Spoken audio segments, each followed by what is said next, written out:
Is MrBeast getting another tournament in Fortnite, and what does Clix have to do with it? Why do we have so many pros getting banned for 28 days, begging Fortnite to give them a second chance? And why has the new season being delayed, meaning we're playing this season for even longer? There's a lot to talk about. Let's jump into it. Now, in some very exciting news, I got my creator code back, so if you want to support me, please use code Aussie in the Fortnite item shop. I'd really appreciate it. Now, we need to kick off talking about a pretty crappy situation. So, we have a couple of notable people in the Fortnite scene currently banned for playing with cheaters. Now, this has happened in the past, and originally, like I said, I was totally on board for this rule. If you don't know why this rule was put into effect or what this rule is, basically, if you play with someone who gets found to be cheating and they get banned for cheating in a tournament and you were on their team, you get a 28-day ban from Fortnite. Now, originally this was put into place because we had an epidemic where a bunch of pro players were playing with cheaters to try to make money, because it was the victory cups at the time. You had pros pretty much blatantly just going out and tweeting, hey, I'm looking for, two really, really good aimers to play, this tournament with. Pros going as far as saying, I'm looking for cheaters to play this tournament. They weren't even trying to hide it anymore, because they would play with the cheater. If they won and the cheater didn't get banned, they got paid out. If the cheater did get banned, well, the cheater gets banned, they don't get their money, they move on with their day. They wouldn't have made money anyway, right? It was all reward, no risk. So then Fortnite implemented this rule, and it massively cut back on the amount of pros playing with cheaters, or cheaters in general. We've had people in the cheating community come out and say it's really hard for them to make money now, because they either have to play with a full team of cheaters, which makes it so much more likely that one of them gets caught and they all get banned, or they have to play with random kids who aren't good enough to make money with. They can't play with pros anymore who can actually get money with them and then lower the risk of being banned. It's actually had a very, very good outcome overall on curbing the cheaters. But as you can hear with that rule, there's going to be some issues. Some people get caught in the crossfire. Now, we've had notable names like Somerset, whose teammate did get banned for cheating, and she actually got unbanned, which, again, it kind of upset a lot of people. I understood both sides of it. I see why people think that Somerset should get unbanned, because she's a big notable person in the scene, hasn't played with a cheater, wouldn't risk her career playing with a cheater, didn't know they were cheating, right? But other people are saying that's not fair. You don't get special, consideration just because you're a big name. If you get banned, you should stay banned. But we now have a situation where we have two new notable people being banned for this at the same time. We have Fusiak and we have Anas. Now, both of these people, I am 100% sure, did not know the person they were playing with cheated. In Fusiak's situation, the player he was playing with actually came out and said not only does he promise that Fusiak didn't know he was cheating, he wasn't cheating throughout his whole career, wasn't cheating when he first started playing with Fusiak, he only started cheating in one tournament. So because of that, Fusiak has now been banned for 28 days. Now, Anas's situation, we don't have exact confirmation, but again, Anas has made over $1 million in competitive Fortnite, and that's not even just including the MrBeast challenge stuff. He's made hundreds of thousands of dollars on this game. He has won an official LAN event. I just don't think Anas would willingly play with a cheater, so he is now being banned for 28 days. So again, these are examples of where this rule just doesn't really work. So Fusiak plays with someone who he doesn't think is cheating, has shown no sign of cheating, and then that kid randomly cheats in a tournament, and now Fusiak gets banned for 28 days. It's a weird situation, and I know Fortnite can't just kind of pick and single out people, but surely there should be some kind of history or consideration taken into account where if you've had your whole career, a long career playing with lots of upstanding people, you've never played with a cheater, and then something like this happens, maybe there's you get a one warning and that's it. If you ever play with a cheater again, you get banned. Because half the reason, well, the only reason mainly this rule was taken into account is because there was a bunch of pros who abused this system and started playing with cheaters. But these pros and names that are now getting banned because of this, they didn't do that. So it is a really crappy situation. I really feel for these guys, especially people like Fusiak and Anas, who are really good guys who have been, very positive influences in the Fortnite scene, and they're kind of just caught in the crossfire. Because I can imagine how frustrating this would be if it was me. I don't compete in Fortnite, but if I did, I would probably have to rely on playing with people that I don't really know that well, because not a lot of pros that would want to play with me, right? So I'd be trying to find people in the scene who are maybe up and comers, or trying to use Discords to find people to play with, and if they turn out to be a cheater, which I had no idea, I'm just screwed. And you could try and say, well, this kid only had 2 events for playing with you and he had a 78 KD, he's obviously cheating. Obviously, in that situation, you should be more selective who you play with. But in the situation like Fusiak, he had absolutely zero way of knowing the person he was playing with was cheating, and they've played in I think 100+ events without cheating, and now they randomly decide to. why should you get banned for that? It's a rough situation that I don't really know what Epic can do with this, because unless they do it case by case basis, which would be very time consuming and it has a lot of favoritism, they might just have to get rid of the rules. There's no more victory cups anymore. There's no real chance to play with cheaters and get money without getting a significant ban. So I don't think it'd be too much of an issue anymore, but it did have a really, really good outcome on curbing cheaters. So I'm sorry that I have to present this and not really have a solution. Hopefully Epic can come up with something, but I do want to bring some more awareness to it because I really feel bad for these guys.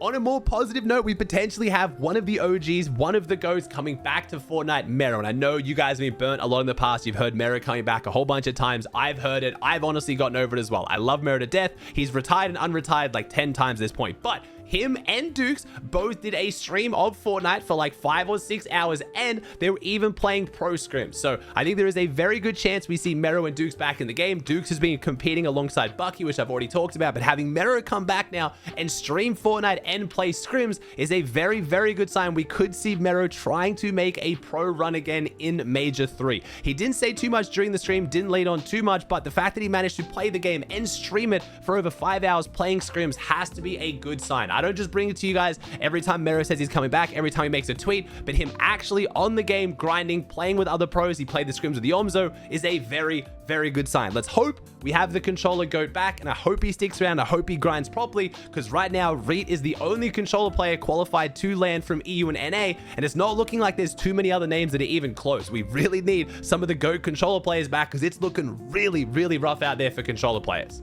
The question you guys have all been asking, Aussie, when does the season end and what are we getting next season? I can't blame you for asking this. The ranked player count is in the toilet. People are clearly not enjoying this season that much. The player count for tournaments is down a little bit. Viewership's not that great across the board. It's not doom and gloom. It's a mini season. I knew this was going to happen. Don't panic. Don't freak out. But a lot of people expected the season to end now because it's only supposed to be a month long. Now, the season has potentially been extended, but only by 1 day. HypeX has tweeted out Season 3 now drops on June 7th. This is instead of June 6th. Now, you're probably getting confused. What do you mean Season 3? This is Season 3. Technically, Fortnite is saying this isn't a season, it's a mini season. So next season is Chapter 6 Season 3. This is Chapter 6 Mini Season 1. I know it's crazy. It's because there's leaks that we're going to get a Simpsons mini season in the future. I don't even want to talk about that because let's just get through this mini season and let's get back into the action. So what is going on with the new season? I had a lot of people freaking out about this leak from HypeX as well, saying hero abilities are set to come next season. They don't use ammo, so it's actual abilities, regular tier floor loot, and then high tier chest and ammo. So a lot of people freaking out, hearing that there are going to be abilities that don't take ammo, thinking this is the entire loophole. I think a lot of people took this leak and ran with it and made TikToks and made content being like, there are no weapons next season. It's all superhero abilities. That's just not true. It just doesn't look true at all. It looks like we're going to have regular weapons. I'm guessing we're going to go back to weapons from last season. We're going to be getting like the Sentinel Pump Shotgun, the Hollow Twister AR, guns like that. We are going to get maybe some new weapons like we would on any new season, and some of them are going to be superhero themed. Next season is a superhero season. You're probably thinking, Aussie, the superhero thing's been overdone. I'm sick of Marvel seasons, but this is not a Marvel season. It's not a collaborative season. It's not like we're going to be getting, you know, all the Marvel superheroes back. We are getting new Fortnite-based superheroes, and for that reason, I think the season could actually be good because now they're not limited to trying to make powers and abilities that match Marvel created heroes. They can make their own heroes. So we could just get like, you know, Super Jonesy, and we have some cool ability that Jonesy does. It gives them a lot more creative freedom, and it won't hopefully feel as repetitive as running back the Marvel seasons and Marvel abilities every single time like we've already had. For competitive, however, I am a little bit worried. Superhero season sounds like it's going to be pretty crazy for a comp meta, especially with super overpowered mythics and items like that at drop spots. Means with one more chance to make land,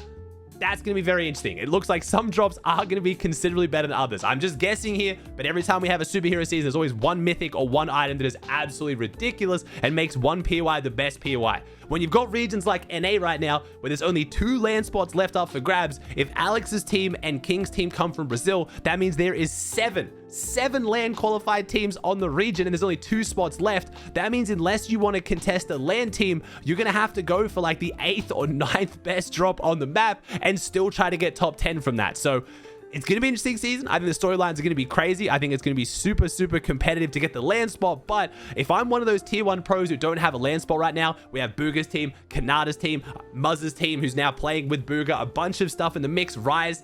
That's going to be extremely, extremely difficult to try to get this last land spot. Now I would be feeling a little bit worried, but We'll have to wait and see, but I wanted to at least keep you guys up to date what's going on with the new season. It looks like it's launching on the 7th, which is about 10 days away. You're almost there. You're almost there. Hold strong.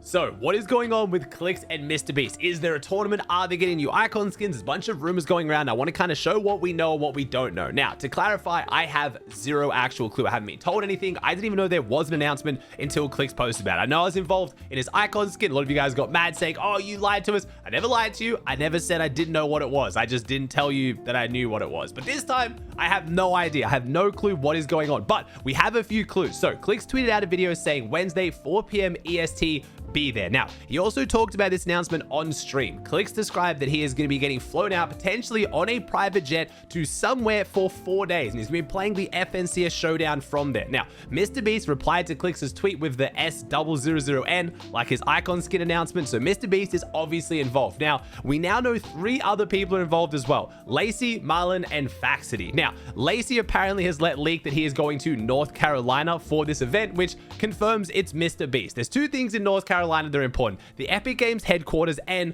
where Mr Beast is based out of. Now, as far as the Epic Games headquarters, I don't think Fortnite is involved. I don't think there's something officially to do with Fortnite. Otherwise, I feel like they'd be tweeting about it and they'd be kind of chiming in and promoting it in their own way. They've said nothing. So a lot of people thinking it might be like something to do with Mr Beast and Clix's icon skins. Mr Beast has an icon, Clix's most recent icon. People are saying that Mr Beast has been going on viral on social media right now, trying to get a hood version of his icon skin.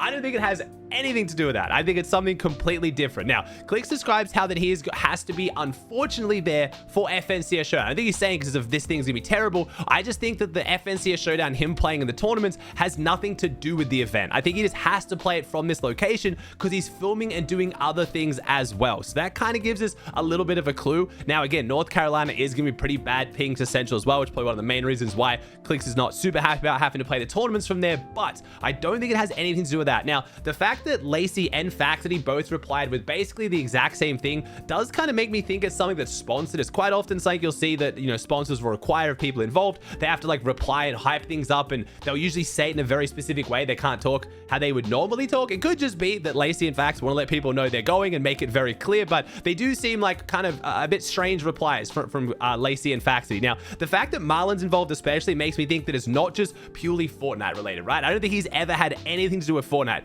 Lacey, Faxity, you know, still pretty close to Fortnite. Lacey used to play a whole bunch just recently the Pro-Am. Faxity still makes a bunch of content around Fortnite just at the Pro-Am, but Marlon's the one who makes me think that this isn't related specifically to Fortnite. So it could just be some kind of gaming event. I don't think it's just a Mr Beast video though, because Mr Beast films his videos and then posts them like a month later, and it kind of ruins the point of posting a video if it's live streamed. We don't actually know if it's going to be live streamed. I guess it could just be filmed and Clix is just talking about him being there and the announcement, but that seems a little bit strange. But at the same point, this announcement is about 3 hours before the actual tournament starts for FNCS Showdown, so I'm guessing he will be streaming into it. So at this point, I'm sorry that I have to explain that I really don't know exactly what's going on here. It looks like it's going to be pretty exciting. Clix has said it's one of the biggest announcements of his career, and he really thinks everyone should be hyping it up. So I guess we'll have something to look forward to. It could be related to Fortnite, could be a tournament, could be some cool challenge, but the fact that we have more of the IRL guys being involved makes me think it's something completely different, and it will just be, I guess, a cool piece of content.